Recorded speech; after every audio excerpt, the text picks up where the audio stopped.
Bullying and psychologically unhealthy workplaces and the unnecessary stress caused by them kill thousands, including multiple murders and suicides, makes people physically and mentally ill, destroy careers, destroy families, and is at a minimum a $1.5 trillion drain on the North American economy. It is an honor and privilege for the Faas Foundation to sponsor and partner with Mental Health America and in Canada with the Centre for Addiction and Mental Health, CAMH, in the development and promotion of a program to reduce unnecessary stress in the workplace. Our aim is to convince the majority of employers to transform their cultures so workplaces become psychologically healthy and safe. It is one of the biggest societal and economic issues of this generation, and yet it is still under the radar. It gets scant media attention and is generally considered acceptable. Each and every day, millions of people spend most of their waking hours terrorized because of the verbal, psychological, physical, sexual, and cyber aggression they must endure at work. To put my talk into some context, let me tell you a story. Earlier this year, I gave a talk on the topic, and someone in the audience, who I will call John, asked if he could contact me to discuss what his spouse, who I will call Helen, was going through at work, indicating to me that what I described was exactly what Helen was going through. 10 days later, I received a call from John. He reminded me of our brief discussion at the event and tearfully expressed regret and remorse at not calling me sooner, because you see, Helen committed suicide a few days earlier. For over a year, Helen was subjected to verbal and psychological abuse, given unreasonable expectations, subjected to constant badgering, including receiving emails and text messages on a 24/7 basis, excluded from meetings, information she required was withheld, she was gossiped about, and people and her associates were afraid to be seen with her. Senior management, human resources, and the union failed to support or represent her despite her unblemished 20+ years of service, only to protect her tormentor, who had a reputation of doing the same thing to others. Helen was told to suck it up, that her tormentor was only doing his job, correcting her deficiencies, and if they had to choose between her and the bully, they would support the bully. Helen was obviously traumatized to the point she saw no way out. In deference to her memory and the stigma attached to suicide, Helen's death was classified, quote, died suddenly, allowing the bully, management, and the union to get away with manslaughter. So how and why did I get personally interested in this issue? Well, let me tell you my story. Early in my career, Bob McCutcheon, a senior executive at Loblaw, appeared in my office, sat down, took out his pipe. They allowed smoking in those days.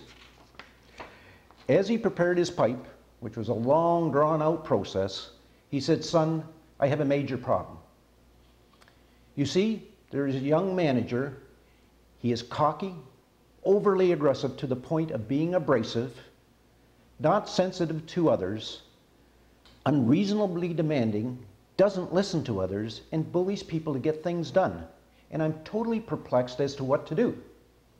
I was flattered that Bob, who was considered the senior statesman or godfather at Loblaw, would come to me with such a weighty issue.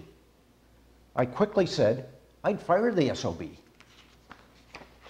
After taking a long drag from his pipe, Bob responded by saying, "Well, son, that's my dilemma. You're the SOB I'm talking about." Thankfully, Bob did not take my advice, but it was a wake-up call that fortunately came early in my career. This intervention by Bob taught me that respect is a far more powerful motivator than fear, and became the most important lesson in leadership and made me successful beyond my wildest dreams.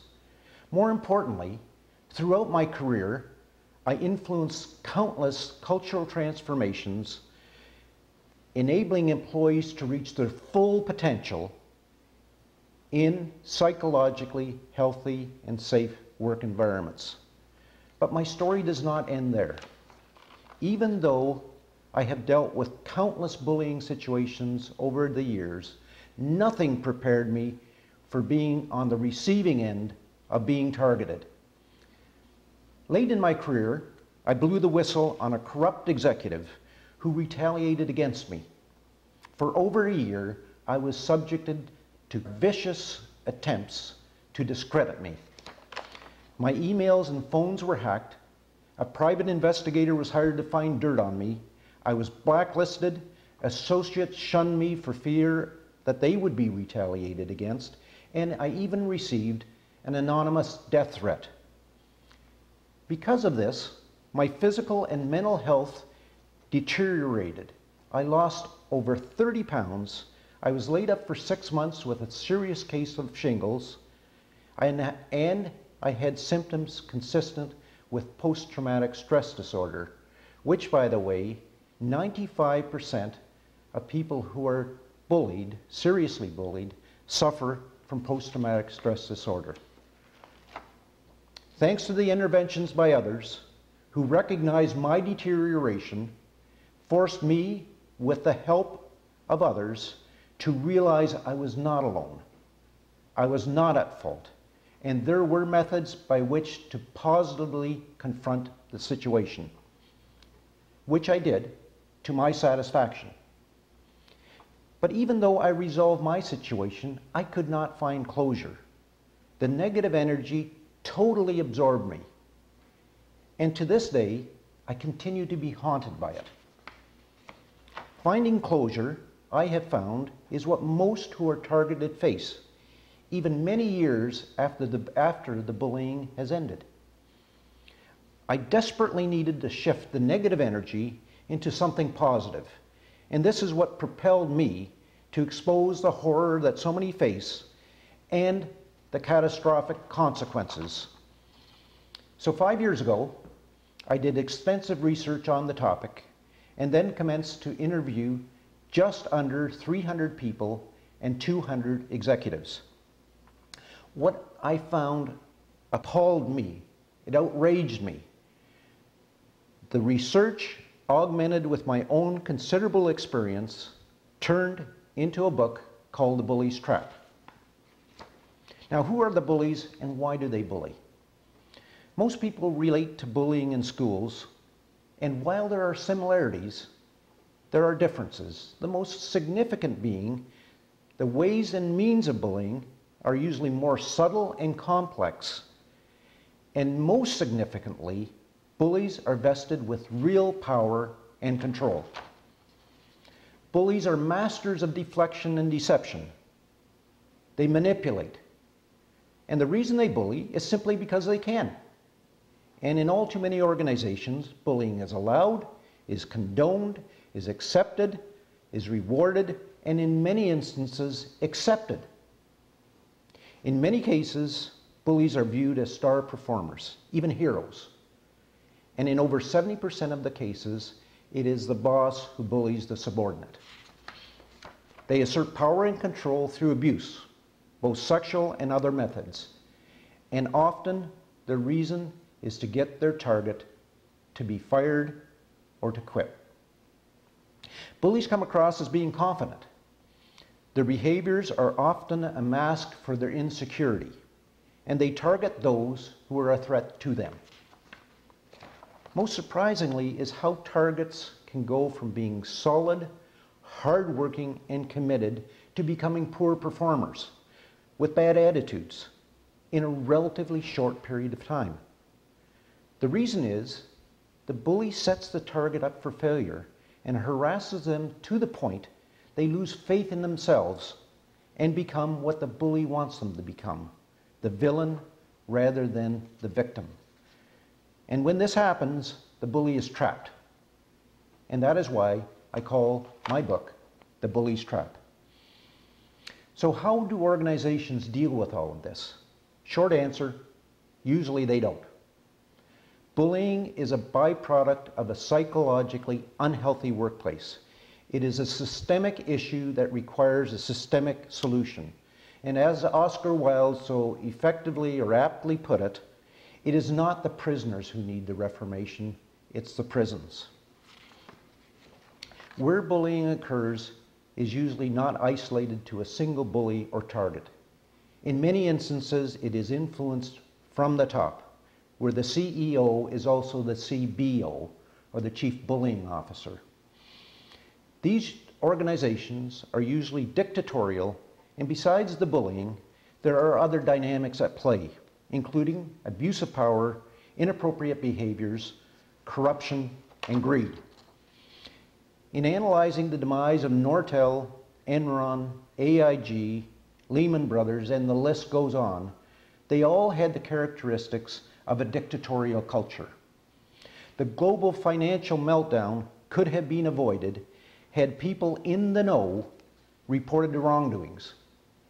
They did not, largely for fear of being retaliated against. In most situations, whistleblowers are viewed as traitors and subjected to bullying as punishment for their treason. More and more organizations are using systematic bullying to get rid of older employees. They do this to lower the average wage and pension cost. Ideally, they want their targets to quit, and if they don't, they will fire them for cause to avoid paying severance. And I think it's safe to know you all know someone who has fallen prey to this. In my discussions with top executives, I get a lot of pushback. Most view my assertions as extreme exaggerations and claim that this is not the case in their organization. Most are in denial, claiming that they have a zero tolerance policy on bullying, enlightened human resource people, employee feedback and support systems such as EAPs. In response, I say to them, my findings show even where these policies and procedures and support systems are in place, if there is a culture of fear, they are useless. Also, my research shows that where bullying occurs, in over 80% of the cases, human resources are part of the problem versus part of the solution. The Canadian Broadcasting Corporation in the Ghomeshi affair is a classic case of how organizations deal with bullies and their targets. After months of denial, a report by the internal investigator has finally exposed the toxic culture at CBC and the cover-up mentality by management, as well as the complicity and ineptness of human resources and the union. Employee engagement is reflective of workplace culture, and bullying is cited as a major reason for the disengagement. Yet studies show that 87% of American workers are not engaged, with an astonishingly low 13% who are. Now, if we could reverse these two numbers, it would boost productivity by about 10%, which amounts to $1 trillion. Now, at the outset, I mentioned $1.5 trillion. The other $500 million largely is associated with the medical cost associated with disabilities and the economic and social impact of the more than 120,000 deaths annually that may be attributable to workplace stress. Now, if all of this does not motivate boards of directors and senior executives to seriously look at their cultures, nothing will. So what is a psychologically healthy workplace? It is a place where the rights of everyone, regardless of race, color, religion, physical and mental health, age, sexual orientation, gender, and status in the organization are respected, and protected. It is a place where incivility and unethical activities are not tolerated, and employees feel a responsibility to report instances of wrongdoing. It is a place where proportionately more emphasis is placed on eliminating unnecessary stress versus coping with stress. It is a place where people who are challenged by mental illness, addiction, financial and family pressures, and workplace stress freely disclose their condition before they deteriorate to the point they are a danger to themselves and to others, knowing that they will be supported. It is a place where addiction and mental health conditions are considered highly treatable afflictions versus behavioral problems that need to be culled. And it is a place where employees are engaged, thrive, work to their full potential, and are positive ambassadors of the organization and what they stand for. We are embarking on this initiative in a time when cultural investments are viewed with skepticism, in part because of the inability to show a return. In a recent Wall Street Journal article on the SEC trying to force cultural change in the financial sector, Stanley Finkelstein, a professor at the Tuck School of Business at Dartmouth College, indicated, quote, "Academics have examined and tried to measure corporate cultures for decades, and nobody has cracked the code." And he added that getting valid data on this issue is really, really difficult. Now, perhaps the reason that the code has not been cracked by the academics is because it should not be viewed as an academic or theoretical exercise. And this is what we are setting out to do: crack the code, debunk the myths, and put forward a program that is indisputable in saving thousands of lives and contributing at least $1.5 trillion to the North American economy. Please join us in this journey so that those millions of people who live in terror today can feel safe and free tomorrow. Thank you all so much for the generosity of your attention.